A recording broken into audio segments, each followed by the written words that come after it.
In the case of people who are losing weight, and also we're talking about elderly patients who are having a hard time gaining weight, and sometimes failure to thrive infants who are having trouble gaining weight, what happens is the sulfur amino acids are some of the ones that are in shortest supply. Methionine is one of the amino acids which is a limiting amino acid in our dietary intake, and we have to have all amino acids to be able to synthesize protein.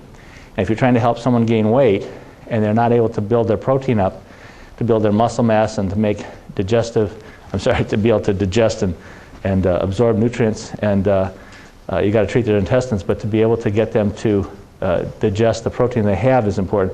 But once they have the digestion factor working, you got to make sure they have adequate intake of protein.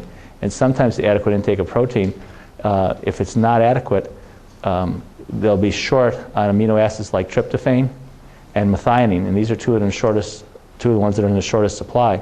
So if you have, especially an elderly person who's getting older and having difficulty maintaining weight, and especially if they're having trouble sleeping or they're getting depressed, you need to think in terms of they may not be getting enough tryptophan in their diet, either from dietary intake or digestion and absorption.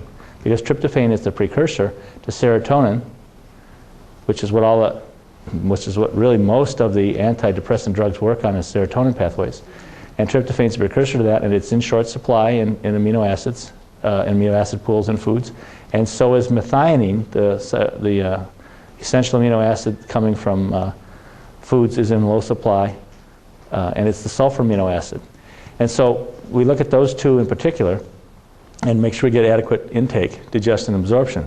But with methionine and the sulfur amino acids, we have the additional concern, both in the infants that aren't gaining weight and in the elderly patients, of the fact that they may be not having adequate sulfur amino acids available because they're all going through the process of self-oxidation to produce sulfur as a detoxifying agent.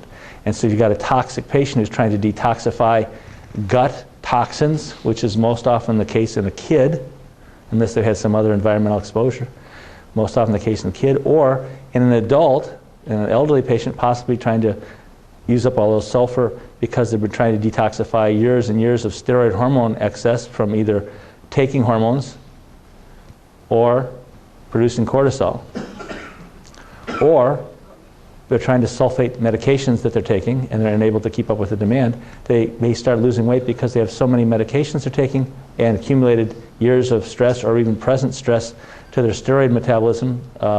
In cortisol, or in elderly patients it would be cortisol, or it probably wouldn't be so much the estrogens and testosterone, but the steroid hormone excess and toxic activity and drugs are all detoxified using sulfur.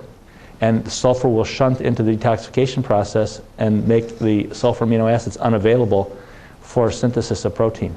And so what you need to do then is to supply them not just with amino acids. If they strengthen on ammonia sniff, you need to make sure they've got adequate sulfur amino acids and are detoxifying adequately in your liver and aren't producing too much toxic activity in their gut. And you need to look at their medications. And if you look in a drug book like a PDR or a USPDI, United States Pharmacopoeia Drug Index, USPDI, or the Physician's Desk Reference, the PDR. And if you can look up in the metabolism of these drugs and find out that their sulfation is part of their secondary detoxification pathway, step 2, phase 2 detoxification pathway, and they're taking drugs like that, you may have to add even more sulfur to help them detoxify the drugs they're taking.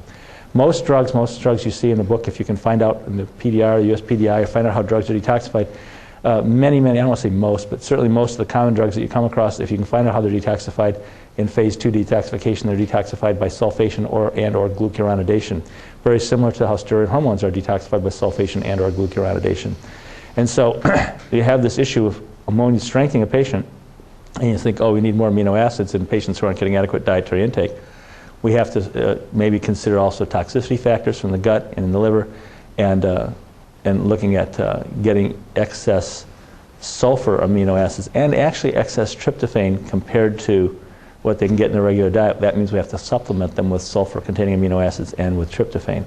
And because sulfur-containing amino acids include cysteine, and cysteine combines with glutamic acid and glycine to form glutathione, and glutathione, as we just sort of briefly went over, said is the center of the oxidation reduction pathways in the cell.